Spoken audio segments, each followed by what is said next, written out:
భూపాలపల్లిలో లింగమూర్తి హత్యపై రాజకీయ విమర్శలు పేలాయి.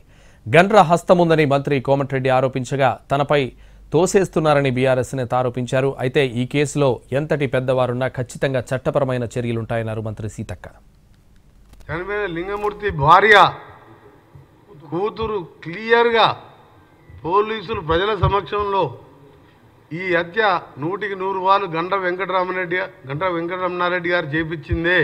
మొత్తం వీళ్ళ వెనుక కేటీఆర్ ఉండి హరీష్ రావు గారు ఉండి ఈ కేసు హియరింగ్ వస్తున్నది. దీని మీద దోషులుగా తేలుతారు కాబట్టి కిరాయి అంతకులతో చేపించిండ్రు. ఎవరు కూడా స్థానికులు ఇంత ధైర్యం చేయరని చెప్పి ఓపెన్గా భార్య బిడ్డ ఏడుస్తూ రోధిస్తుంటే నిజంగా ప్రతి ఒక్కరు కూడా చెల్లించిపోతున్నాం.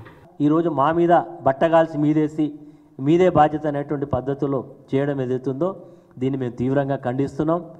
అక్కడ ఉండేటువంటి స్థానిక శాసనసభ్యుడు దీన్ని నిష్పక్షపాతంగా విచారం చేయాలి. ఎంత లోతుగా అధ్యయనం, మేము కూడా చెప్తున్నాం, లోతుగా అధ్యయనం చేయాలి, ఖచ్చితంగా దోషులను శిక్షించాలి అని కూడా మేము కూడా డిమాండ్ చేస్తూ ఉన్నాం. వారు ఏదో సిబిసిఐడి అంటున్నాం. సిబిసిఐడి కాకపోతే సిబిఐ ఎంక్వైరీ చేసినా మాకు ఎలాంటి అభ్యంతరం లేదు. మాకు హత్యకు ఈ వ్యక్తికి మాకు ఎలాంటి సంబంధం లేదు.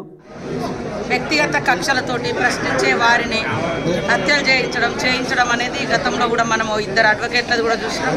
మరి ఆయన ఇంతకుముందు కాళేశ్వరం మీద కూడా కేసు వేసినట్టుగా మేము అంటే పత్రికలు మీడియాల ద్వారా చూస్తున్నాము. ఇది చంపబడ్డ వ్యక్తి, చనిపోయినటువంటి వ్యక్తి ఒక సామాజిక కార్యకర్తగా ప్రశ్నిస్తే చంపడము, అలా భయభ్రాంతులకు గురి చేయడం అనేది ఈనాడు ఉన్నటువంటి ప్రజాప్రభుత్వంలో అలాంటి దానికి తావులేదు.